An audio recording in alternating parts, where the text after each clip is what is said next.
of episode 6. Feeling good, bro. I'm chomping at the bit again to get another good episode under the belt. And we got some good topics to cover off today. So yeah, I'm looking forward to doing this. 100%. You know what? How about I just throw it straight to you?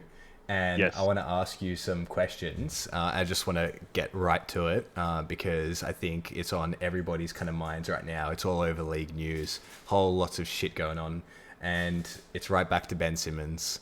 Yes. Um, what do you think about the whole situation? It seems very Harden-esque if you kind of have to make me think about a similar situation where something like this played out recently.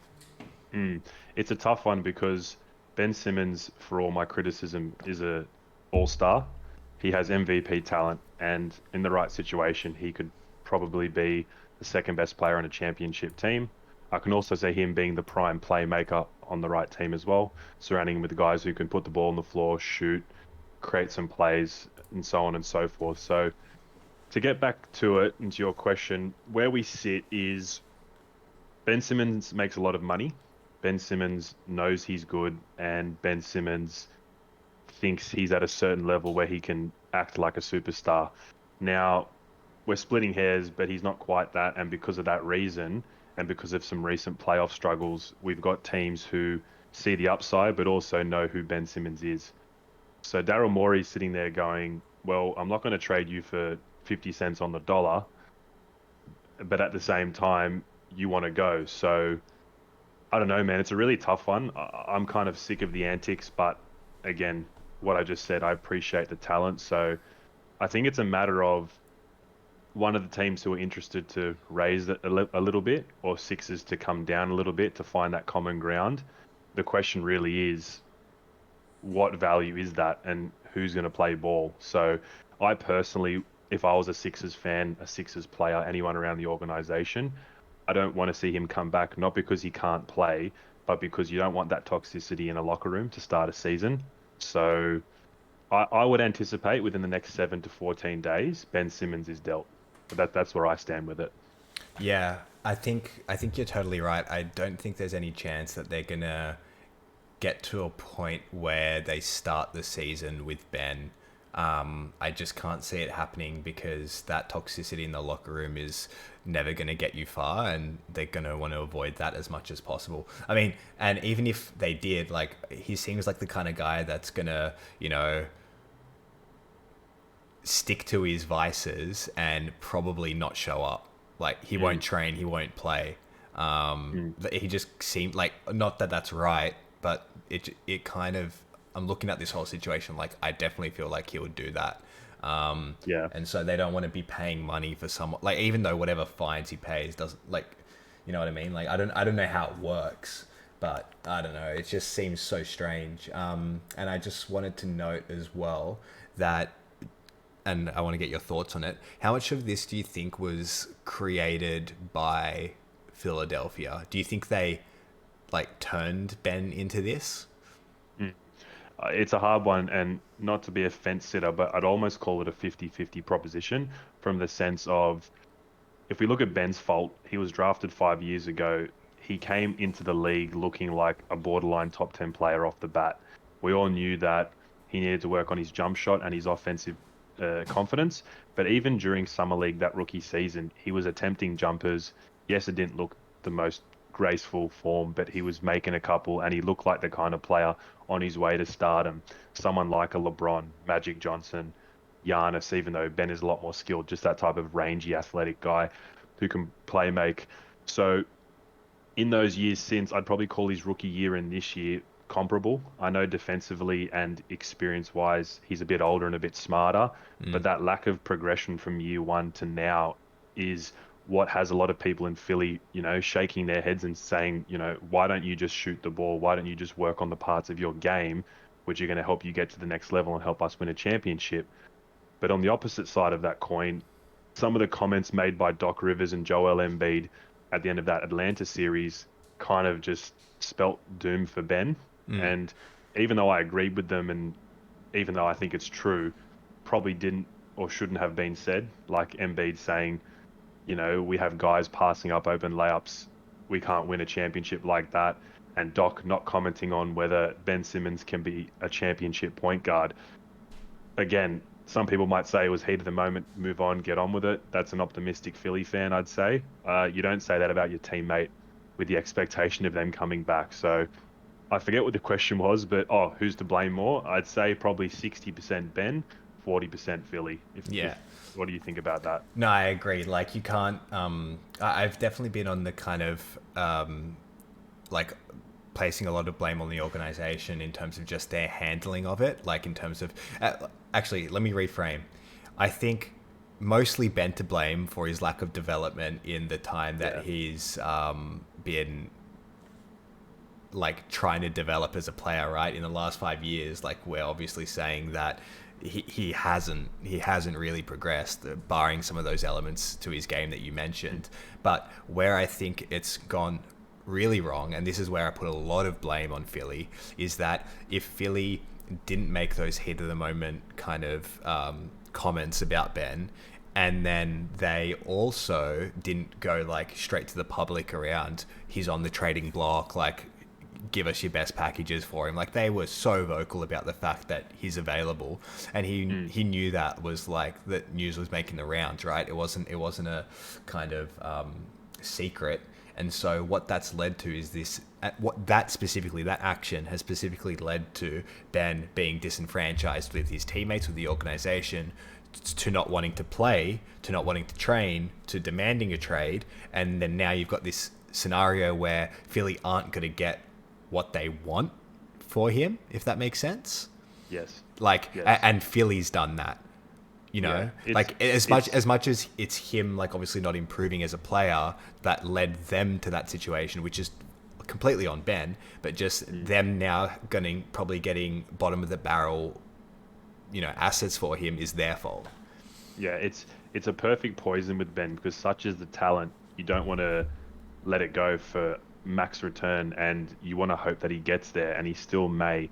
But it's hard, because hindsight's 2020. We can talk about the Harden trade, you know, the trade period where they could have possibly gotten him. We don't know if Houston wanted to take Ben Simmons, but what makes it hard is how dreadful he was in that Atlanta series. Yeah. And then, like you said, Morey and Doc and whoever else going super vocal with the trade discussions.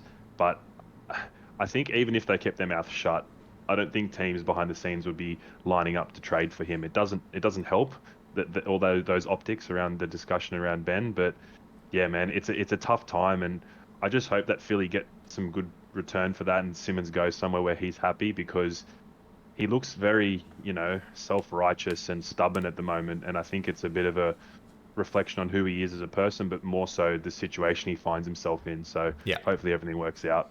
Yeah, no, I'm with you on that one. And so, staying on topic, what do you think? Like, what's your projections as to where his likely landing spot is? We've touched on it a little bit, but I want to kind of hear your updated thoughts, because as far as I recall, I could be wrong, but I saw some news that Kings have officially pulled out. They're not willing to pay whatever the asking price is for Ben. Now that could just be rumors, but... Well, what's interesting about that, and I'm just trying to piece it together based on what I believe his value is, I think Philadelphia see Ben Simmons at De'Aaron Fox value, and that's probably fair, to be honest, because if we remove all emotion and just look at them as prospects or talents, because they've been in the league for a few years, I would say in his own way, in the right situation, Ben Simmons is as good as De'Aaron Fox. But from the Kings' perspective, you're probably like, why would you trade De'Aaron Fox? He's the guy we drafted. He shoots the ball. He's our, you know, hometown hero. So that's what leads me to believe the reason why the Kings and Sixers discussions have ended. It looks like Philly aren't willing to play ball on some type of a Buddy Hield, Harrison Barnes and assets type deal. So look, I've gone pretty hard on Simmons in the past and in the last few weeks, and I know his value isn't high, but I kind of get Sixers holding out, because that is a decent package, but you'd probably want to get a little bit better than that. So yeah, if that sort of answers your question around Sacramento, I think that's the problem right now. They're looking at guys of a De'Aaron Fox level return, and teams aren't willing to do that. Yeah, okay. Yeah, that's a What do you good. think? Yeah, I agree. And so what I want to do is I want to throw some quick fire trade proposals for you and Yes. give me your thoughts. Go. So Pat Beverly, I think it was Pat Bev that came out and said he wants to see Simmons at Minnesota. Would Mm. you trade Cat for Ben Simmons? Probably not, and this is why we're in this morass that we are at the moment with Ben not moving. I mean, Cat has his own flaws as well, but I don't know. Like Minnesota's such a sort of deadbeat team, with all due respect, that even if you get Simmons and he sort of revitalizes or modernizes the offense, Cat is a pretty modern big who spaces the floor, can give you 25 and 10, and at least he's working defensively. So not really, to be honest. But then we go back to the other situation where what would you on the Wolves trade for Ben? So no is the answer. Yeah, no. What do you think? Because it's hard because this is why they're stuck. Like, who's better, Cat or Ben? Like, I could see both sides of that argument, but for Wolves' sake, I wouldn't trade unless Cat said trade me now. Yeah, exactly. And I mean, in terms of Philadelphia personnel, they've got Embiid. So, I mean, you probably wouldn't have those two trying to coexist. And Yeah, they totally seem like they probably conflict in terms of personality as well. So, whereas I feel like Ben and Kat would probably be like they'd play video games yeah. together all the time and probably wouldn't think about basketball, which is probably terrible though. So maybe not. Well, that's funny because I didn't even think about the Cat and Embiid fit. But that's another reason you wouldn't do it. Yeah, Like, I was thinking maybe if Philly gave the Wolves a first round pick and Ben, and then Cat would be pretty awesome as a return. But I forget that Embiid's already yeah, there, so exactly. that's pretty bad. All right, would you trade Draymond for Ben? I would, but the problem that the Golden State Warriors face is we want Draymond and Ben, and why would we give up our three-time champion, former Defensive Player of the Year, when we could possibly get him in an alternative way? So, yes on talent, but no on system. So, I don't know, like it's tough because Ben Simmons, Klay Thompson, and Steph Curry is a pretty tantalizing trio. You've got Wiggins there who can play as a rotation piece and a couple of young guys, but I still think Draymond has enough to be an elite playoff performer, and you don't want to let that go. But what do you think? Yeah, I like the idea of if Warriors were to make a move, and I still get the feeling that Warriors are going to be the place he lands. I just see it happening in some way, shape, or form, and Philly are gonna eventually, like with this whole situation, the way it's playing out, I can see them like probably accepting something that they previously would have considered a low ball Yeah, to just make it happen. But I much prefer seeing them play together. I feel like Draymond would be the ultimate kind of floor raiser for Ben in terms of like especially overcoming the mental side of things. Like we saw that Draymond KD interview. I thought that was genuine, raw, real, and you kind of get to see what kind of person Draymond is. And mm, he's really someone that it can be quite in your face, but really passionate about the game and making sure that he brings the best out of everyone. And he's the ultimate teammate. So I feel like he'd be an absolute floor raiser for Ben from mm, like a purely individual perspective. And so if I was the Warriors, like I mean, if I was Philly, I would happily take some sort of package that involves getting Draymond back because you literally do not lose a shred of your defensive identity. mm. But and in terms of like what they bring to the kind of court in terms of like playmaking, I guess, and where Draymond is more comfortable in roaming and like, and when he's off the ball, he does more than Ben, not just stand at a Yeah. block. Um, My, yeah, my guess would be I agree with you that Warriors is probably the most likely, shortly followed by the team we're about to talk about. But my guess would be for this to work, Philly are either going to have to come down dramatically on what they value Ben at, like you said, or maybe a third team gets involved, which has a win now Philly system player that could sort of sweeten up the deal.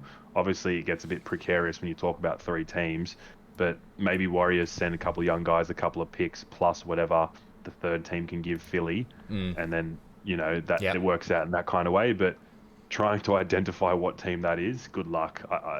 I immediately thought of OKC because they're probably the most willing to part ways with assets, or maybe Houston Rockets if John Wall's contract wasn't 44 million. Yeah. That would be pretty cool for Philly, getting John Wall and a couple of young guys and some assets. But yeah, who knows? Something of that nature, I think, will have to occur, or what we're about to talk about in Portland. Yeah, exactly. And I was just want to bring our attention to something that JC's mentioned in chat. Besides Dame, he wouldn't trade Ben for anyone right now. Well, JC, I'm going to ask this question for Jake, but also to you. What about CJ? Would you take some sort of package revolving around CJ? Mm. Well, I'll answer while JC types. I probably would. That's probably the fairest value based on output of each player and fit for Philly. I think Philly would want to see maybe a first round or a first round and a weak first round on top of that. So two firsts in that deal.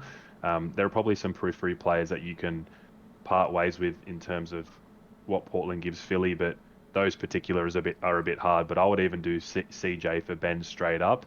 But I imagine it might be CJ for Ben with some draft compensation as well. Yeah.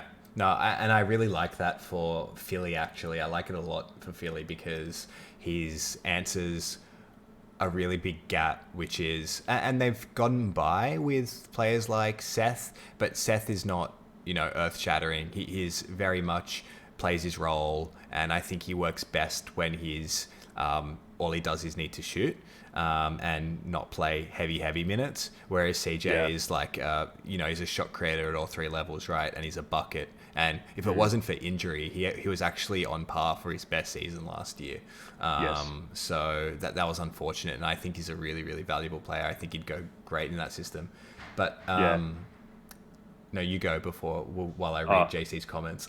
I'll just a final take. Also reading JC's comments. The reason I've always gone so hard, audience, Luca, and JC in particular, on Philly is because I hold them in a championship sphere, like a mindset. So everything they do, I judge it based on winning a championship.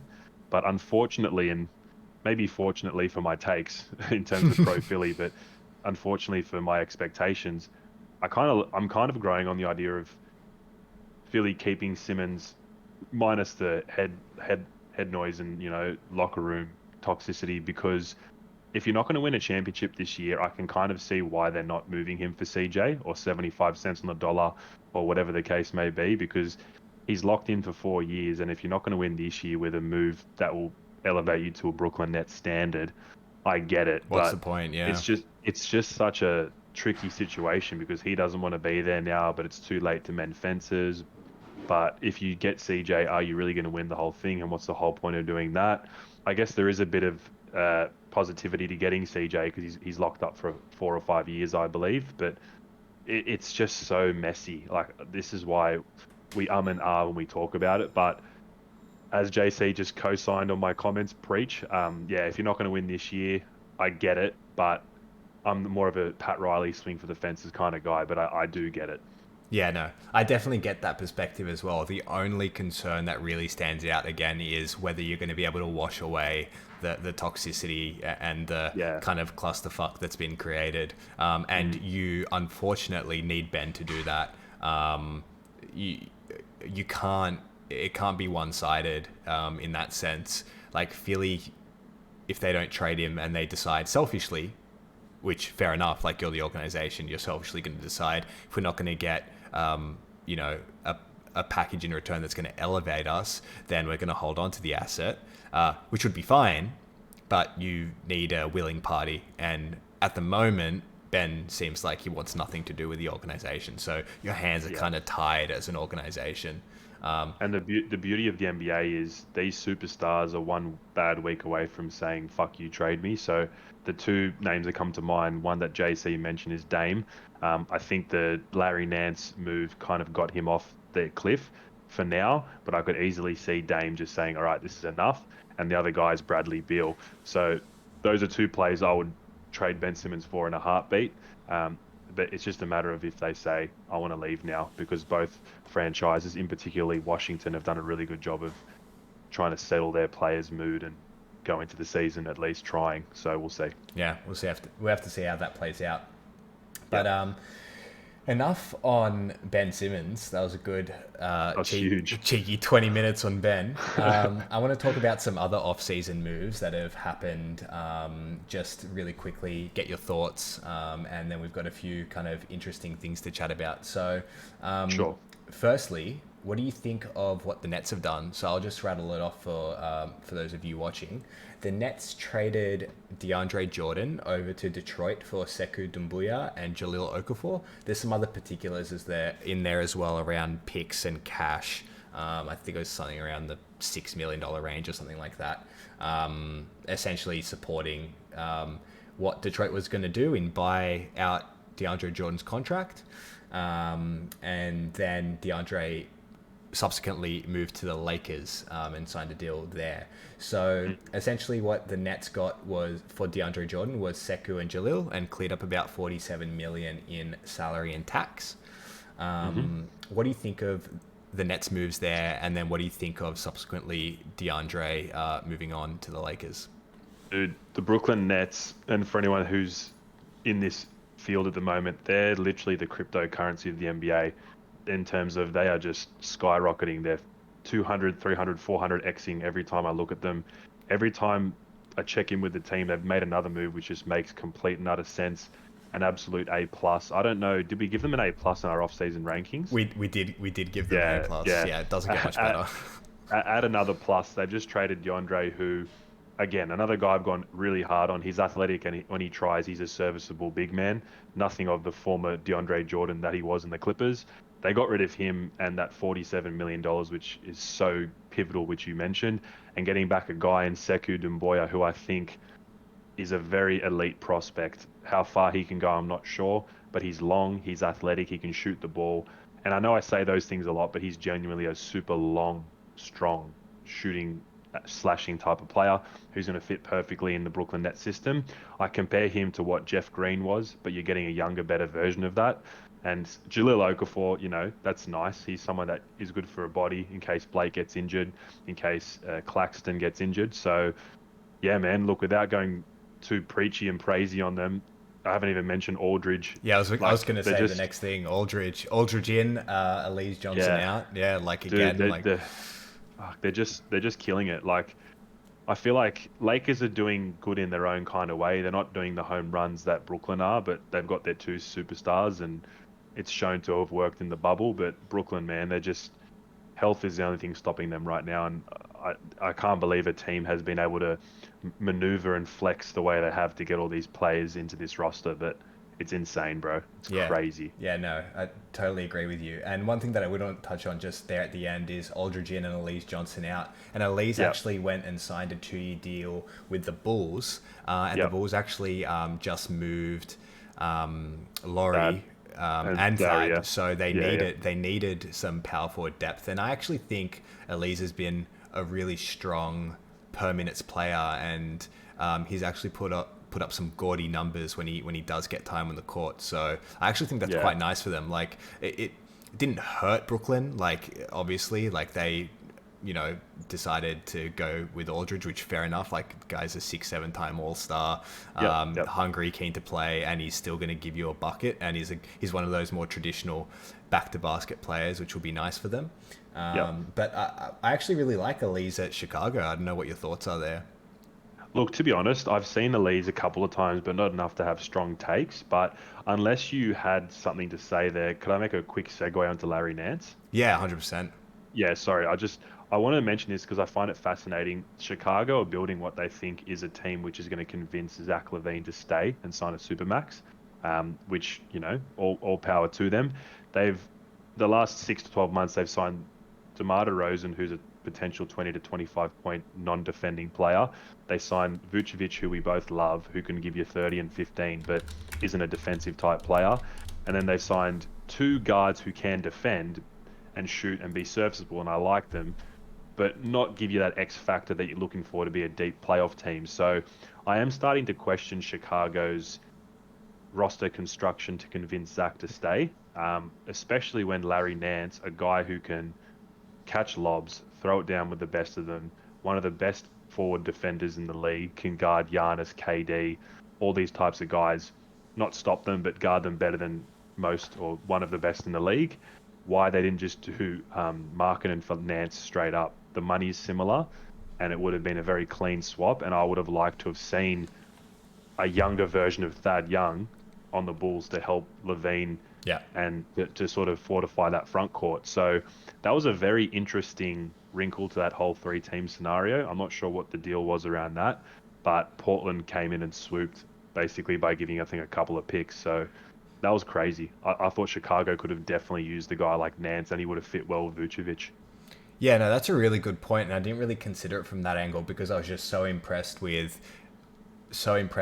Nance going to Portland and Portland snapping him up. Like, and that's why I instantly went to the waiver wire in our fantasy league when I saw he wasn't drafted and took him, because Fuck. I think he's just going to absolutely skyrocket.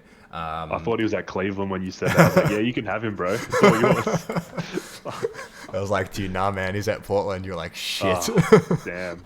I said you can have him now, so you can just keep him. But yeah, like Yeah. I was just so impressed with that move, and you touched on it like before, like, and it was a really good point around that move. I think in particular is something that really helps the case for, you know, Dame, like knowing that they're still there trying to build a winning culture. And I think I graded them quite poorly, or I can't remember which one of us graded them, but that they didn't come out too well. And this was massive for me, and so I didn't even consider it from the perspective of the Bulls. Yeah. I was just like, oh yeah, Ali's signing a 2-year deal with them. He's been nice, and so like a good thing to plug up that depth. But when you think about it, like they could have just gotten Nance in that deal. I don't know why they didn't, and I don't know the particulars. Maybe there was something in the background that I'm not What's privy to. What's crazy as well is we were so low on Portland, but now they're probably just a 6-7 seed again, because I could Exactly. easily see like Nance, McCollum, and Dame just pushing wins in the regular season. So it's crazy. You just show some level of mediocrity or above average managerial moves, and then you're right back into it in the West. I think a team like New Orleans or Sacramento might be on the outer again. Yeah, and I thought Cavs did a really good job in that deal too, getting Yeah, for sure. Markkanen, who fits very nicely there, and I think he needed a fresh start as well to really kind of rebound from a couple of disappointing seasons after a really good sophomore year. I think Marketing getting 67 million for himself is also a bit of a dub. He's Yeah, he's a decent prospect, but he's probably not worth that. But I like the gamble on him because he could probably come back to his old self and be worth every penny. yeah. Even if he gives you like 15-7 or 15-8, like Yeah, it's for decent. that squad and how they're building and where I can see their like big 2-3 being, like him being, you know, your fourth, fifth guy is decent. So it's Definitely. a lot of money. It's a big dub for him, but at the same time, I think he fits nicely, and hopefully he gets some of that Kevin Love mentorship, who also seems to have more readily accepted his new role. Definitely. And just a quick side note, I think is Issa deadly form? Yeah, Yeah, Issa, good commentary, Levine, and Chicago buckling. I could see possibly a trade deadline scenario where the Bulls are just absolutely in the shitter, and Levine says, "Get me out of here," and maybe Philly swoops on that and trades Ben, which could be another good reason why Philly hold. I don't know how people rate Zach Levine as a winning player compared to Ben, but at the very least, he fits better with Embiid and is good for 30 to 40 points a night. So I think that alone is pretty tantalizing, and that could be possibly something that does happen down the line. So I like that comment. yeah, 100%. I back that a lot. We've spoken about that before, as a trade scenario. So seeing that come to fruition would be pretty exciting. Actually, I'd love to see. And then you'd also have a Chicago team that is instantly like defensively very sturdy. Crazy. Yeah. Yeah, So it'd be very insane. interesting proposition there. So we'll see how that all unravels. Um, Definitely. all right, that covers most of what's going on in terms of just free agency, off-season moves, and drama. Yeah. But one thing that I did want to kind of, which caught my attention actually, I wanted to touch on some off-season workouts that we've kind of started to see come up as we always do, and a few players in 100%. particular that have kind of caught my eye, which I'm sure are definitely interesting for you as well. So I'm just going to bring them up on screen. No dramas. And we can kick into it. But you know who the players are. Do you want to give us a quick Yeah. introduction?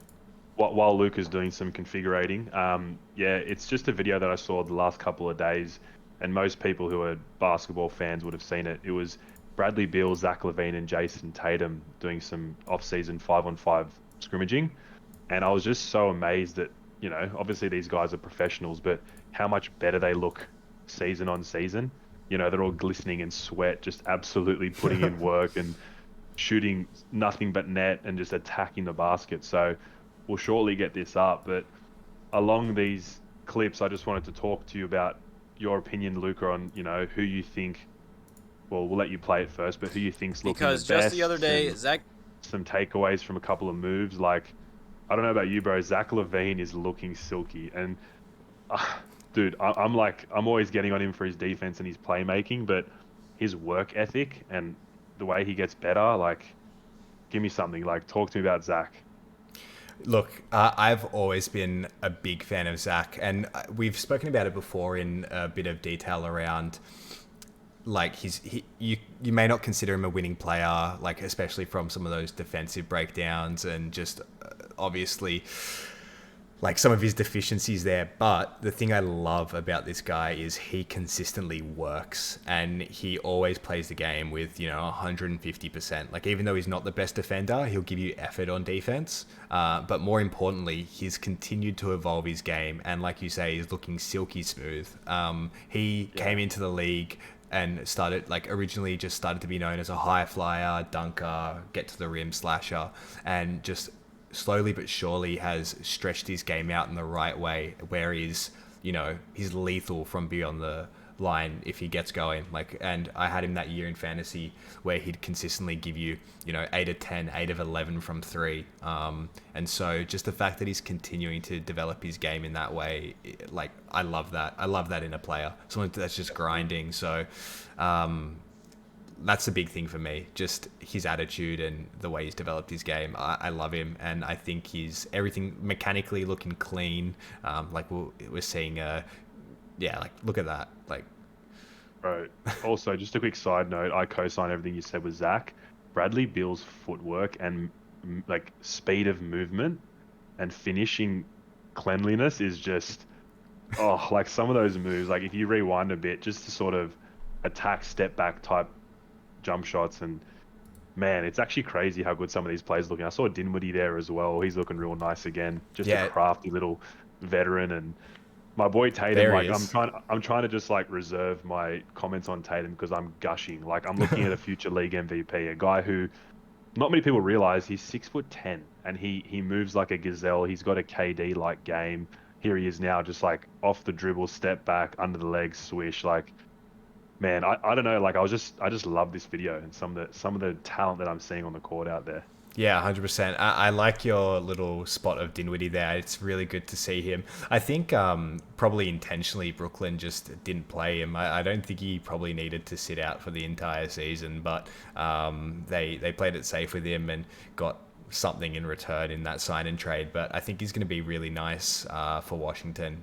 We saw what he did when Kyrie was out, averaged about 20 and 6, 20 and 7. So I can see that very much being the case at Washington. I also spotted Cantor and Roberson there as well. So these are all, for people that are watching, these are the best players in the world, like bar the superstars, but this is like the top 0.5%. So when you see Tatum do a move like this, has he step back, nothing but net, like this, we're talking the highest degree of difficulty against the best players in the world. So it's just insanity. Yeah, exactly. I think that's it for the highlights. But what I also wanted to touch on, you spoke a little bit about Beal. What do you like? Do you think Beal is just? Does he need to get better? Like, or do you think he's just going to continue just being like an absolute scoring machine that's just going to give you, 30 to 40 a night consistently, and he just doesn't even need to, like, he just needs to ball out? Well, exclusive of guys like Anthony Davis and probably James Harden or Kyrie Irving, depending on who you consider better, excluding those guys, Beal's role, in my opinion, is the best second best player on a championship team. So right now, he's in this bit of a tricky situation where he's been the man in Washington, and that's he's more than capable of doing that. But in terms of team success, Beal being your number one option does have a hard ceiling. It's probably in the 47 to 50 win range for the regular season, then a first or second round exit, depending on how strong the roster is around him. So if he goes to a team like Philly, or goes to a team, I don't know who else wants him, like Golden State. Let's just say Clay doesn't work out, or Clay becomes the third best player because Beal is just so prolific as an offensive scorer. I think that's when people will start to appreciate Beal more. A lot of people don't see him because he's not on national TV. He doesn't get all the highlight reels because all he's doing is basically giving you buckets like death and taxes. It comes that regularly. So There he is. yeah, until Beal, gets the role where he can shine and people can see him more, he's just going to be criminally underrated. I mean, that was a good defensive play there. He's not underrated because he's an all-star, but the guy can get 50 if he wants. So it's insane. It was crazy to me. Like there was that, not this year that just passed, but the year before, where he led the league in scoring. He wasn't an all-star, and he didn't make any of the All NBA teams. He averaged 32, 5 and 5 on over 50% shooting and didn't make the All-Star team. Like, dude, like what the hell is that? Like, just watch him here. Like, watch the fluidity and just the grace, and you can just tell this guy works all the time. Like he's one of my favorite offensive players. Just no frills, and he never lets you down. He's one of those guys who, when he does miss, you're like, oh wow, he missed. So, yeah, I don't know what else I can say about Beal. He's amazing. Yeah, 100%. I just want to turn our attention to. Well, let's just watch a cheeky clip here. Yeah, look at him go to work. Like he's so crafty. Right, he just stopped on a dime, went behind the back, and then did a reverse spin off a screen and just like Floated it oh, in. Like it's so hard to do that. People just he makes it look simple. Is that Darren Fox? No, that it's was RJ Barrett. Yeah. Yeah, well. So yeah, and there's a few highlights of a couple of other players that I want to talk about here, but let's get on to your boy Jay Tatum while he's on screen right here. Yeah, man. Like I said, you heard how much I just gushed about Beal and Tatum. Just like Tatum to me is night and day over those two, and that's probably a bit controversial. But this guy, if I'm not mistaken, I think he's 22 or 23. He's 6'10". He can score 30 in his sleep. His playoff clutch factor is insane already, whether it be getting a defensive stop, getting a timely bucket, and he operates like a Rolls Royce. The key goes into the ignition and it starts and it slowly hums and it doesn't get too fired up at the start. But as the game goes on, as the longer he drives, to use that to continue that metaphor, he just gets better and better and better. Like he'll guard your best player. He'll score at will. He's a league MVP in my opinion, but whether he gets it or not is another question. But yeah, he's unbelievable, and he's another guy that he doesn't show off, so you don't see it as much. But people that watch know how good Tatum is. Yeah, absolutely. Like I really rate Tatum. I'm just gonna replay this because I just appreciate watching. Yeah, like oh my god, like he's like just like the thing that you mentioned around his age, being 23 or whatever it is. I think he's born the same year I'm born, right? And so, yeah, I think so. Like the fact that you look at him, you're like, oh yeah, he's been around the league forever, right? Like he's been around the league for 10 years. Like he's got that kind of air about him as a player, and he's so young too. And so when he finds his stride, like not when I say when he finds his stride, but like when he enters his proper prime, like when he's around that 27, 28, like oh my god, he's going to be incredible. And yeah, he's definitely one of the key pillars to the future of the NBA.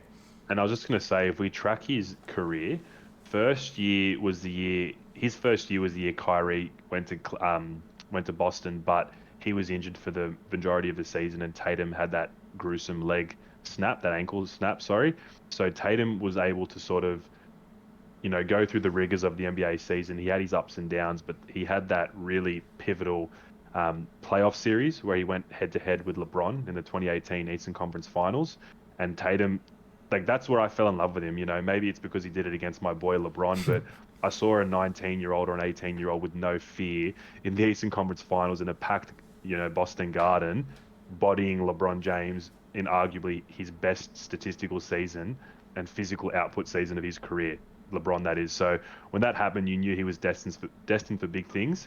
And then that second year was the whole Kyrie weirdness, where Kyrie was just saying weird stuff. He was in and out of the lineup. He wanted to be the leader. So Tatum had a very down year and people forgot about him. But then if we go back to his third season, he went deep in the playoffs against Miami in the bubble, and he had some serious performances. And then last year he really rose, but it was a weird COVID year. So Man, year 5, scary time for Tatum. I think, yeah, like I said, league MVP would not surprise me in the slightest. I think he's going to get there. Yeah, no, I definitely not a stretch of the imagination by any means. So let's see how he works. I want to call out here just because he's looking real fine. Our boy Kelly Oubre just He's looking good. stopping on a dime in his little fucking I'm thinking about beanie. dropping him to the waivers because he's wearing a beanie though. That's a bit scary. I'm big on my haircuts and my fashion. I think it leads to good or bad NBA seasons, and it's not looking great for my boy. You know, he's always pulling that kind of stuff. Don't even worry about it. Yeah, true. He's always making sure that he's the swaggiest on the court. Yeah. You know, so I wouldn't even worry. I'm all for it. I really like Oubre. I think he's going to have a great year with Charlotte. Like he started off a little rocky there in Golden State and took a little bit of time to really find his like what his role was, his stride. But Yeah. once he did, he was. I actually think he had a very, very great year last year, which a lot of people overlook, like just because of how tumultuous that start was. Yeah, Golden State was just a bit yucky, and he was unfortunately a product of that. And he couldn't hit his threes at the start of the season. He became a bit of a meme because he's a handsome boy with blonde hair, and he couldn't hit his threes. And Yeah, it's exactly, Golden pretty State much. and Steph Curry. So yeah, He ended up it was tough. he ended up turning in a really respectable 15, 16 points a game, I think, which was a little down on that Phoenix season where it was in the range of 18 to 19. But like being the third kind of option from a scoring perspective in that Warriors squad, and then also just he plays with such athleticism, and he's like so cheekily athletic as well. Like obviously he looks athletic, but when you see him jump out the gym for some of those putbacks is wild. Like Crazy. he I like he's probably done some of the best putbacks I've seen in the NBA in recent times. Like he just Yeah. can eye that ball and fucking jump out of the gym. So yeah, no, I'm like on such a young, exciting roster. I think he's going to bring like a very interesting kind of like flair and bit of bravado and like swagger to the culture. I think, which is going to work really Yeah. nicely for Charlotte. What's crazy as well, I'm thinking about his development and I'm tracking how teams have developed him over the years. If he had a better handle and a little bit more lean muscle mass, he kind of reminds me of a lefty Paul George. Yeah, But Paul George just has that ball on a lock in terms of how he can control it, and he's just a bit bigger and a bit more defensively orientated. And when I say bigger, they're the same height roughly, but Paul George is a pretty solid dude in yeah. NBA standards. So that is the ceiling for Kelly Oubre, which is quite scary. But whether he gets there or not is another question because I think he's pretty happy where he's at, and he just likes to shoot his threes and have a putback dunk and be that sort of Yeah, exactly. locker room swaggy kind of dude. So yeah, but it's interesting. Yeah. I just want to pull up on something that I've seen Issa drop in chat, which is what will what will pull Tatum down at the moment Mm. is the Celtic team around him. Mm. You've got some pretty passionate thoughts around the Celtics, so I might let you take this one. But I kind of disagree with that. What do you think? Yeah, Issa, I think pre off season, I would agree with you. But the way the Celtics summer league team went, and yes, I know it's only summer league, is pretty promising. Not to mention the fact they got Schroeder, Cantor, and they also got Josh Richardson, who can sort of fortify that starting role. So you're rolling out with a team of probably Schroeder, Brown, Tatum, Richardson, and Cantor, or Robert Williams, and I think that's a pretty solid team. And the problem probably will be what guys are playing at 8, 9, 10 in terms of the rotation, but their top 7, I think, is a probably top 4 or top 5 seed, in my opinion. And it's all going to come down to health. If Tatum plays 70 to 80 games along with Jaylen Brown and Schroeder has that redemption tour, I'm pretty high on the Boston Celtics. They've got size, they've got length, they've got defense, they've got shooting, but it's all going to come down to health. But yeah, I would disagree with that, but we'll see. We'll see. Yeah, I think the other thing that I was going to add to that is that I don't think it's this team that's necessarily going to be like the be all and end all for Tatum, if that makes sense. I think Yeah. Celtics have, Brad Stevens moving into a GM position, I think is going to prove to be really good for them. Like, he's been a great coach, and I think he's got a really switched on mind for that GM role, and knowing, like, he's so intimately aware of what that team is and what that team needs as the coach. So his ability to perform the GM role has this kind of like hyper sense to it, you know what I mean? And so like, I think there's, if you look at this season in isolation, sure, maybe things might not go right, but Tatum is a superstar. Brown is a legit two, after having a really great year. And so I think with those two, just those two, even if you kind of don't even look at the rest of the kind of solid pieces that they have, I think it's just going to attract talent. Players are going to want to play there, especially young players that are kind of looking to be part of kind of a championship squad. So, Also, sorry, Luca, just to chime in there, I was about to say, I've gone from sort of understanding where this is coming from to vehemently disagreeing, because I didn't even mention Marcus Smart, who's Al another Horford guy. actually seeing in and chat. then and then he's mentioned Al Horford. So it's I think you're answering your own questions. We've got a potential death lineup of Schroeder, Smart, Brown, Tatum, Horford. That's more than enough, with guys like Josh Richardson, Enes Kanter, Peyton Pritchard coming off the bench. And I know there's a couple of guys I'm forgetting as well. I think Boston, if they can strike the right balance, can be a serious, not contender, but a deep playoff performer in the East. Yeah, 100%. I mean, when you just compare to what some of the other teams in the East are, then yeah, but absolutely. I think Boston are looking pretty solid. And I still kind of stand by what I was saying. Like, I don't think this season is the be-all and end-all for them. So if it doesn't kind of pan out, I don't think there's any danger regarding the future of the Celtics with a core of Brown and Tatum. 100%. I agree. All right. So that's kind of like everything that we've kind of been seeing happening, like, just because we're such basketball nerds, love watching people play and seeing them improve, like a little spiel on how we're seeing, things go in the off season, because I love following that. But there's been some kind of weird, interesting kind of discussions that have happened recently, and I saw LeBron chipped into this one, and Interesting. Tell me. I want to get your thoughts, which was whether or not DeMar DeRozan gets his jersey retired by the Toronto Raptors. And I recall seeing LeBron jump in on that and saying, absolutely. Well, my boy LeBron, he's confusing me a bit these last couple of years. On the court, he's still been an absolute G, but off the court, he's gone full dad mode. It started with Taco Tuesday, and now it's formed into a fucking snarl or a wolf growl that he does on his fucking social media, and misquoting Drake lyrics in a do-rag. So, LeBron, get your shit in order. You better win a championship, or I'm just going to fucking throw you in the bin. But that's all right. Back to the DeMar DeRozan jersey retirement. I don't know, man. DeMar DeRozan was a multi-time All-Star in the face of Canada, and he's an emotional pull for Toronto in terms of their fan base, and being one of the only guys that wanted to be in Toronto back when they weren't as popular. We're talking early 2010s when they had Andrea Bargnani and not much else going on. So if they did it, I wouldn't be mad, but it kind of hurts that he left and they won as soon as he left when they got Kawhi. So I'd probably be pretty cool with DeMar DeRozan and Kawhi missing out and Lowry getting one. But if Lowry got one and Kawhi got one, it would be pretty... I don't know. I'm kind of just making my decisions on the fly, which is why I'm chopping and changing. But I'd be happy with Kyle Lowry getting one and DeMar and Leonard missing out, while admitting that they could both potentially be in the running for it.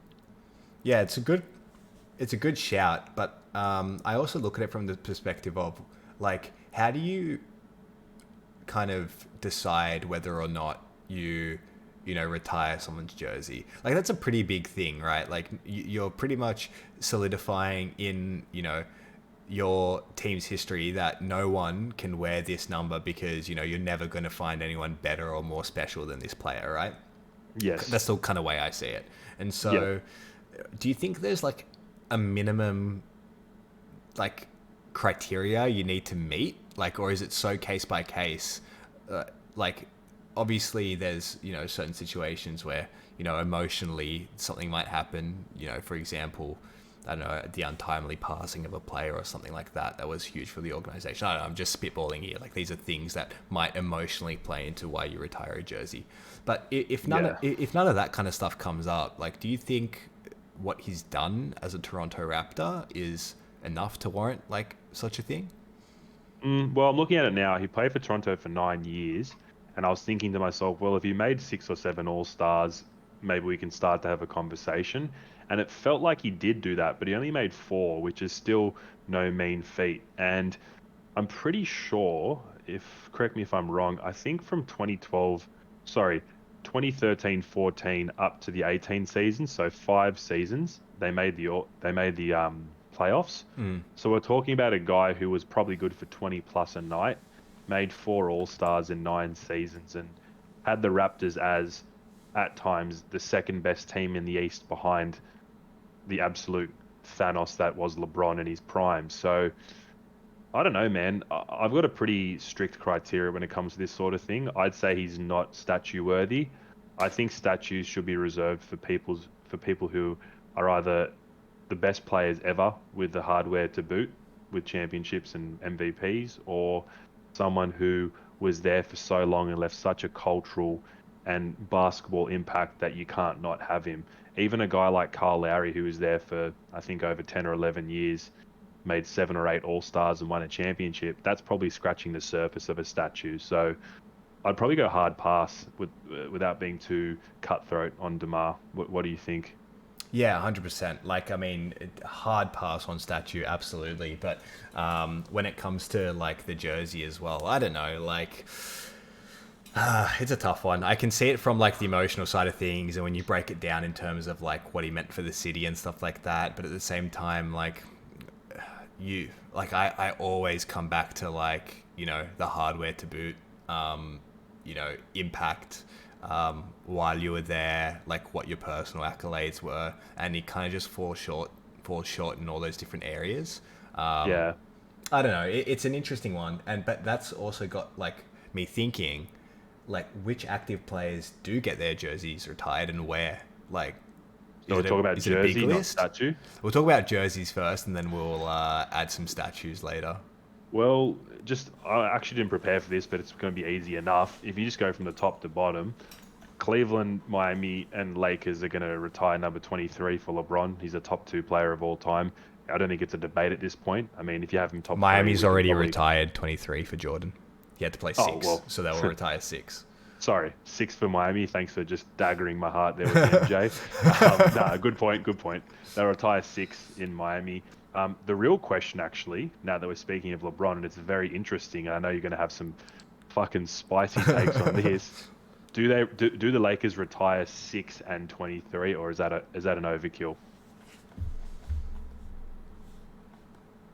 I feel like it's an overkill. Yeah. Like I mean, not that he doesn't deserve it, but the reason why Kobe received both jerseys retired is because both of those numbers signaled like very clear parts of both, like the two halves of his career, if that makes sense. Yeah, definitely. And he spent so much time in both of those 2 jerseys that that it warranted it, right? Like you can look at both those eras and pull up, crazy accolades and what he did and what his numbers were, and they're 2 Hall of Fame careers in one. And not saying that LeBron hasn't had 3 or 4 Hall of Fame careers in like the quarters of his career, but he's purely moving to 6 now because I don't know, some personal decision. Like I really don't know what it is. Like he just wants to move to 6 to like passing of the torch to AD or whatever it is, right? I don't know. Whatever. Like maybe if he wins a championship, like in 4 years, 1, 2, give him the nod for both. But if he doesn't, then like I'd probably just signal like LeBron's importance to the Lakers organization by retiring the number that kind of like he spent most of his career in, and also the number that he won the championship for LA in. Yeah, we won't keep it too long because you covered some really good points there, but I tend to agree. I think the only way you get six retired is by winning two championships, and that's probably just a conversation starter because 23 is LeBron's most iconic number. It's got the MJ connection. He's worn it more years. He won that amazing 3-1 championship for Cleveland in the 23, and not to mention he won that COVID Kobe death NBA bubble championship. You know, as criticized as that is by some, it was a pretty significant championship in terms of what it meant to the Lakers. You know, Yeah. first year back in the playoffs, Kobe's death, all this sort of thing. So that'll always be immortalized, and LeBron was still putting up some historic numbers. So yeah, to get six retired, dude, he'd have to, you know, maybe make another five All-Stars, which who knows, he might, and win a Yeah, maybe. championship. Yeah, And, he you know, might, so and that's the crazy thing. He might. yeah, and look, that would be pretty cool, but I would say 23 is retired, and if he wins two or three championships, then we can talk about a statue because it's LeBron, and that's a big deal. But He gets a moving on statue. from- He gets a statue at Cleveland and Miami anyway. So yeah, definitely. I'm not that fussed if he doesn't get one at Lakers, but we'll see. KD definitely getting retired at Golden State and OKC. Steph, obviously, I don't think we have to disagree on that one. Probably Clay as well and Draymond. I don't see anyone ever wearing their numbers again. Who else are we talking about? Kawhi at San Antonio. Yeah. I don't know about that, man. Like, yeah, no. Hey, is there heaps of bad blood there? yeah. Fuck, the way he left. I don't Yeah. know. Maybe they sort of mend the fences and it was blown up more than it was. But if that's repaired, I could see that. Rockets and James Harden, 1,000,000%. Kyrie's an interesting one. Do you think Kyrie gets immortalized at Cleveland? Probably. For that championship. Probably. I think they'll have to. Do you think Kevin Love gets it? Yeah, probably. Probably. Fuck. Yeah. We're agreeing too much. Yeah. No. What about Giannis at Milwaukee? Obviously. Yeah, 100%. Like Issa said, Embiid at Philly. I mean, when it's all said and Embiid, I don't think Embiid's done enough just yet to have anything significant. But I mean, based on career trajectory and where I see him going, and like if he spends a significant amount of time there, then Yeah. absolutely. But he just hasn't. He hasn't played enough and achieved enough. If Embiid left tomorrow and never came back, No I way. could see an argument for him not getting it. But Yeah. I reckon he's 2 good years away from just basically cementing that. So I don't disagree. But like Lucas said, just wait and see. Melo, New York, and Denver probably. Would you agree with that? Yeah, I think so. Dame at Portland. That's definitely happening. No way. What do you mean? No chance. I'm just disagreeing for the yeah. hell of it. Zion at New Orleans. No. Yeah, it's just Zion at New Orleans already. Lowry will get his jersey retired in Toronto, and I don't know, have I missed anyone? CP3 will probably get it. Yeah, what about Clippers, I'd CP3? say. Probably the Clippers. I don't know. Yeah, maybe the Maybe New Clippers. Orleans as well, but Clippers is such a weird one. I don't know. Like, I just don't know with the Clippers. It's so strange. Like, honestly, I'm not being a dickhead. Clippers aren't even a franchise. Like the way they handled the Blake thing and the way they just the whole Blake dispense thing players was, yeah, and- yeah. We can get into maybe we can get into the business side of the NBA and team management for next one because that whole Blake Clippers thing, it just gets me riled up every time. 100%. Have we missed anyone that you can think of? I don't think so. I think that is probably I mean, we're just talking about locks here. Like, obviously, we're not going to bring up like jokingly Zion and Tatum and all that. Maybe Beal. I think Beal gets one at Washington. Yeah. John Wall Beal, at Washington as well. Probably. I mean, cool. Like, yeah, put a jersey up there. Good on ya. But Yeah, exactly. fuck, who cares? Like, seriously. But for Washington, I mean, like, it's not even an achievement. No offense. Yeah, pretty much. Oh yeah, But, Yanni for yeah. sure. Yanni for sure. All right, so now to the more like interesting, just to finish it off. What do you go think for it. about statues, players, and where? So we've touched on LeBron at Miami and Cleveland. Lakers Okay. is we'll see. Active. I'm going to be really strict here, if you don't mind me taking the floor. Go for it. The only locks that I think are going to happen are probably KD at OKC, Steph at Oracle Arena, and Giannis at Fiserv Forum. I don't know how I remembered that fucking stadium name in Milwaukee, but yep. I can't see any other guarantees. Have I missed anyone? No, like I think they're the only three. Like, no, yeah, like I can't really think. even if you just add like the next fringe level of like a Harden at Houston isn't even compelling. Like, No, no, no, don't agree with that. I think the only did I even mention anyway? Yeah, yeah. The only person that I mentioned that didn't win a championship and didn't, yeah, it was KD at OKC. But the dude put in a stint for the ages from 2007 to 2016, 17, where he won an MVP. He was the best scorer in the league. He was the best player in the league, barring LeBron, who is a top two player of all time, and he carried that franchise. And we will never see a player like him again. So Kevin Durant is the ultimate exception to a player getting a statue, not winning a championship, but he doesn't even have to be justified.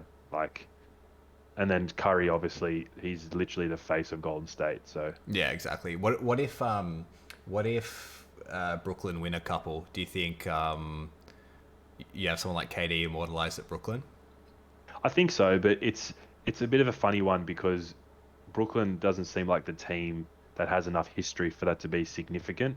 Not Yeah, taking away from the fact that if he got one outside of Barclays, that'd be awesome and he'd be more than worthy. But whether KD wants that, whether that's something Brooklyn does because they're sort of a new team as opposed to Golden State, Milwaukee, OKC's not new, not old, sorry, but KD really, resembles that franchise. pretty much So started that franchise really. Like yeah, he's if Seattle didn't draft KD, oh what would OKC have been? You know, the next few years.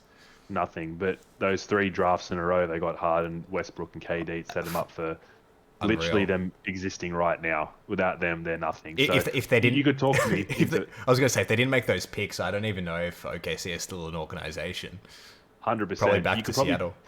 You could probably talk me into a Westbrook statue, as yucky as that might sound at first thought, but he was pretty awesome for OKC, even with his flaws, averaging those triple doubles, winning an MVP, making Yeah, the finals, having a 40-point finals game with a flaw shared by LeBron, Durant, Wade, Bosch, like yeah. Harden. That was pretty cool. So I could see Westbrook maybe getting one as well because he's a pretty awesome player.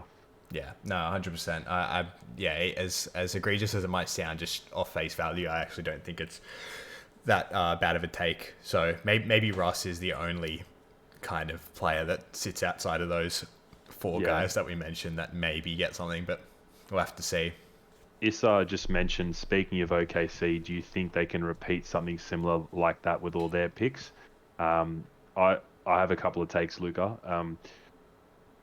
Yes, I trust Presti as an operator to do something like that, but they drafted three generational players and hit on every single one. So the question becomes, can you be that accurate in the draft for 3 years in a row?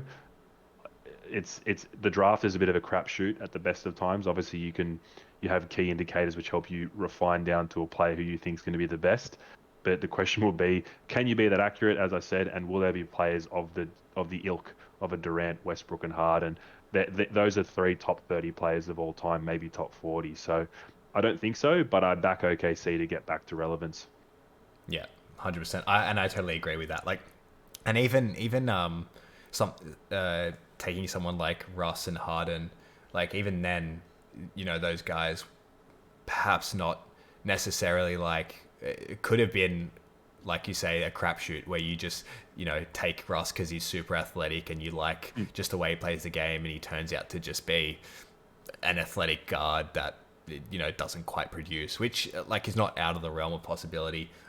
Whereas obviously you take someone like Durant because he's a 7 foot unicorn. So Yeah, it's crazy. I highly doubt that they'd be able to hit on the draft like picking a LeBron or Durant, unless one comes around, Yeah, which is definitely going to happen. Like history repeats itself. definitely. But as for like finding players like Ross and Harden and doing that back to back, I don't know. I doubt it. Yeah, doesn't seem like something that's possible, to be honest with you. Yeah, stars kind of aligned for them. I do like Shea. I'm pretty keen on Shea, but let's just see what happens because they're so young and they have so many assets. I think you're gonna have to cash in or draft perfectly or do something in between. You can't use all those picks.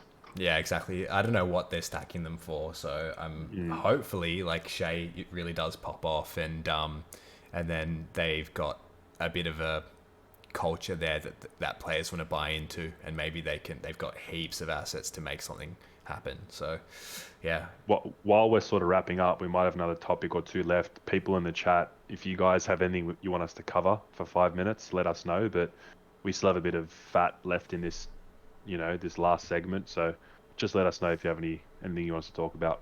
exactly.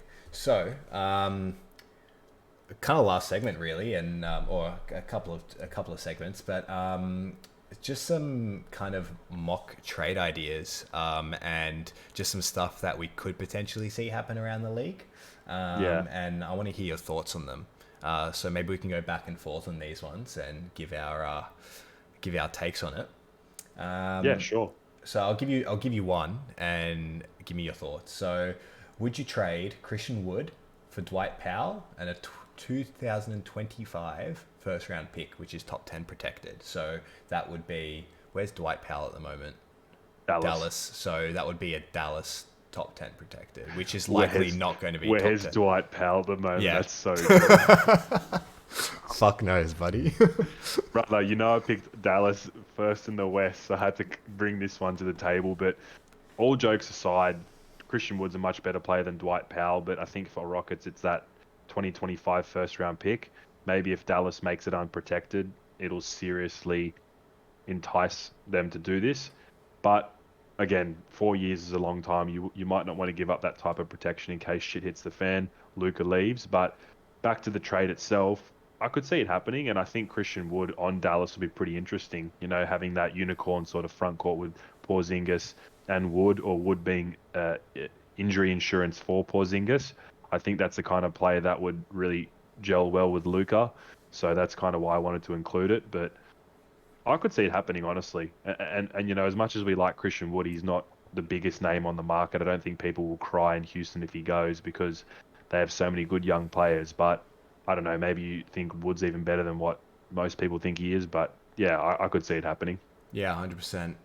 I just don't know if I would make a deal like for Dallas if they would just want him as injury insurance. I think he's got way more value than that. So if they were going to use him for that kind of perspective, I'd probably be a little disappointed. But in that sense, like, they don't really give up much, I guess. But I just don't see, like, Houston did bring some big names in. I can't remember the big center's name now, the rookie that they drafted. His name escapes me. At Houston. Alperen Sengun. Yeah, Alperen Sengun. So they did just bring in Alperen Sengun. Like, maybe they can move Christian Wood. I don't know. I don't know if Houston does it. It wouldn't blow me away, like, if they did, but I don't know. It excites me for Dallas. That's kind of why I like it. But if Luka goes as well as I say he will, and you get a 25-point scorer, it's pretty interesting. And I did mention injury insurance second, but first I said it could be a good front court with him and Porzingis. Yeah, so sure. I think that ideally would be pretty interesting. But yeah, would you get Christian Wood in return for Porzingis in some sort of deal? Probably. I mean, I don't think Houston will do that purely because they're not getting any compensation back in terms of the draft. I think the whole reason the Dwight Powell thing even works is because there's a 2025 first round pick attached to that. So yes, I would do that if I was Dallas, but I probably wouldn't do that if I was the Houston general manager, which is where I think we're looking at it from, because Wood's probably more valuable than Porzingis at the moment, given health. So no is the answer from Houston's perspective. Yeah, interesting. Okay. Yeah. The next one's pretty boring, but Buddy Hield for Thad Young and Lonnie Walker. So Thad Young and Lonnie Walker on the Spurs, as some of you may know. I don't really know how this makes sense for San Antonio, apart from the fact that they probably want to win 45 games to send Pop off on a good note. Yeah. Maybe Lonnie Walker's lost to them because they got guys like Deontay Murray and what's his name? The other dude's got the nappy hair, the white, black sort of point guard. Anyway, Brian Forbes? No. Not Bryn Forbes, the other one. Anyway, his name escapes me, but they got a good litany of guards there. But sorry, I won't do the whole coverage, I'll go to you. I can't help myself sometimes. But yeah, what do you think? I don't know. Yeah, like you say, like how does it make sense for San Antonio other than yeah, winning some more games? Buddy Hield's not going to be a cornerstone for your organization. You're not really going to build around him. He's a player that is very good as a floor raiser, as someone that just can slot in nicely as your number 3 guy kind of thing. Yeah. Maybe if you're really pushing number 2, but I really don't value him that high. No. So yeah, like I don't know. I actually quite like Lonnie Walker, to be honest. I think he's an interesting prospect. I think he's like one of those guys that again flies under the radar but works hard. Yeah, I agree. And I really like his attitude. So I feel like you've got something there in Lonnie Walker just from a locker room perspective and someone that can be part of a young core. Yeah. Yeah, I don't know. I'd say San Antonio stick to their guns, ride it out with what they have, and just let somebody else take on Buddy Hield that's in a more win now situation and just wants to add that depth piece. Mm. Do you like Davis Bertans in the Pacers uniform for Miles Turner? And Bertans is at Washington at the moment, so Washington would get Miles. I like it. Like Indiana just lost Doug McDermott. Yep. Bertans fills that gap really nicely. Actually, elevates it in my opinion. Even though Bertans did have his up and downs, I actually quite rate him as the Latvian laser. He's a good shooter. I think he's a great shooter. He spaces the floor and he's a big body as well. And I think he fits perfectly into that like democratic system that Indiana kind of have. With just like a lot of players that can score the ball and can control the ball. So I think that's quite nice. And Miles, like the other thing for Washington is Washington have Thomas Bryant and Robin Lopez, where I mean, I much prefer Miles Turner over Robin Lopez. Like, I really couldn't care less about Robin Lopez, but I actually quite like Thomas Bryant. He's had his unlucky run with injury, but I kind of rate him as like a Mitchell Robinson type player, like someone that is young and I think can take off. And he's just been unfortunately plagued by injury the last couple of seasons. He never seems to be able to play it out. But I don't know. I like it. I just wonder what they do with someone like Thomas Bryant. They'd probably move on from him and maybe get something reasonable in return. You could even try and play them both because you mentioned Thomas Bryant as a Thomas Robinson type player, but he can shoot threes as well, which goes a bit under the radar. So I mean, you could do a Twin Towers perimeter type starting 5, maybe with like Dinwiddie, KCP. I can't even think who their small forward is right now. I think it might be Denny Avdia. And then you got Miles Turner and Thomas Bryant, which their small forward would be Kuzma probably. Oh wait, sorry, we're talking about Washington, right? Yeah, that's right. Yeah, so you probably have Kuzma. That starting 5 I named made me just want to jump off my balcony. But yeah, it's decent. I like it for Indiana more, but Miles Turner is also a solid piece for any team, so we'll see. Yeah. And then those last 2, they're just more Ben Simmons deals. I don't think we need to go off those, so I want to go quickly to Issa's question, if he's still listening, which I thought was quite interesting. Thoughts on who has potential on making it to the finals outside of the Nets and Lakers. Did you have any takes, Luca? All right, so in the East,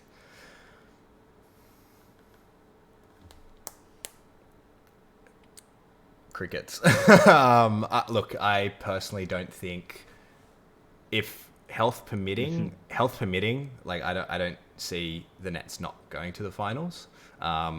If you're really pressing me for an answer, I'd say Milwaukee or Miami. But if Harden, Kyrie, and Durant are all playing, no chance. Like Nets are going to the finals. In terms of the West, I kind of like Denver. I actually think Denver have a kind of interesting proposition with Jamal being healthy, Jokic coming off the back of an MVP season, and some decent moves that they've added in terms of like Michael Porter Jr. Like, fuck, if he pops off, like, that definitely has me interested. And then they've got Aaron Gordon there and a few other pieces that I think they brought in Jeff Green as well. So good vet presence, good depth, and good superstars, or stars rather. One superstar plus stars. Yep. Other than that, other than Denver, I could probably see. I don't know. The whole Kawhi situation is interesting. Depending on if Kawhi does play and is healthy, I actually think Clippers are very scary, and I could definitely see Clippers being right there. But that kind of rests on Kawhi being available. What are your For thoughts? sure. Yeah, no, mine are also pretty oatmealish in sense of, they're very predictable, my takes. But if I want to go on, stick by one decision and one take, I'll say Milwaukee over Miami. Issa. I think Giannis will continue to silence some critics, including me and Luca, even though we think he's an absolutely cracked NBA player. Just sort of, developing his skill, taking heads along the way, continuing just to sort of get buckets and defend it at the highest level and just be a long, athletic Greek god. So I would actually take Milwaukee by a hair over Miami, even though what they're building around there is super scary. In the West, I like the Denver take. I could definitely see that. Just, counting on Murray's knee to get back to full health and no setbacks, same as Kawhi. I think even without Kawhi, if I'm going to go on a hot take, I could say Clippers could still possibly do it. It all depends on how good Paul George goes again. He's been a very streaky player in the last few years, but at his apex, he's probably a top 10 player. And if Terrence Mann can really rise to those levels that I'm anticipating as my 6th round pick in the fantasy draft. So we'll see about that. But those are just sort of honorable mentions. In the West, I really do like Golden State getting it back to where they used to be. It's going to depend on Clay a lot, obviously, and the development of their young guys, and if Wiggins can be serviceable. And I don't even have to say if Draymond, because what I saw out of Draymond in those play-in games last year just reminded me how good he is. I'm not sure if you recall, Luca, some of the group chat discussions we were having around Draymond's defense, effort, vocality, leadership. He is literally like a dog on heat. And I say that in a complimentary way. He just doesn't stop. So I'll actually back Golden State on a redemption tour if Lakers didn't exist. So yeah, those are my takes. Milwaukee and Golden State, I reckon, could do it. Wow, Golden State going out. Yeah. Not really going out on a limb there, I'd say, but I definitely think they've got a little bit of getting back up to speed. I think I can see them finding their way back into the finals. Maybe even next year, like after this season. Well, this is the thing, Luca. You've always known me as a guy who relies on superstars and expects big things. I just don't see Utah or Phoenix as contenders. Even Phoenix, who made it last year, I sort of had to eat my words on that. But actually, no, I predicted them to make the finals. I said whoever came out of that Lakers Phoenix, but I never really backed them as champions, and that's why the playoffs for me last year was so underwhelming. So I'm going to back the team that has the superstars, and as long as Clay can come back, I can see Golden State as a threat, a serious threat to the title. Yeah, 100%. Yeah, Yeah. you're not wrong there, and yeah, again, I've used the term before, but not beyond the stretch of the imagination. So For sure. let's see what happens. I'm like, speaking of which, just so excited for the season, right? Like, there's going to be Oh, definitely. like so much going on at that like top 4 teams in both conferences. It's going to be a very, very heated race. It's crazy that there's 6 weeks until the season, but we've still got some good content coming out, guys. So we really appreciate all that are following, blowing up the comment section. Like and subscribe on the YouTube as well. We'd really appreciate it. Tell your friends to follow the Fourth Quarter Pod on Instagram as well. Without doing a shameless plug, we just want to build that up as much as we can. For those who do already consume our content, I think you guys can see the quality here. We've watched this game since we were in primary school, and we just love it so much. So yeah, anything else you want to say, Luca? I just really appreciate everyone listening and just want to build it as much as we can. No, absolutely. Just want to echo those thoughts. Like, love everybody jumping into chat. It keeps this fresh for us, exciting. Love responding to your thoughts and comments, and it just makes it just great for us to just bounce off things that you guys are saying. And we want to do that as much as possible. The community part of our pod and streams is probably the most vital to us, and that's why we are so active on socials and chatting with everybody. So please keep it up. We love your support, and yeah, just blow us up on all those socials. Yeah, please. All right, guys. All right. Well, we'll end it there for this week's pod, and we'll see you soon with some more content. Appreciate it, guys. Talk to you soon. Peace, guys. See ya.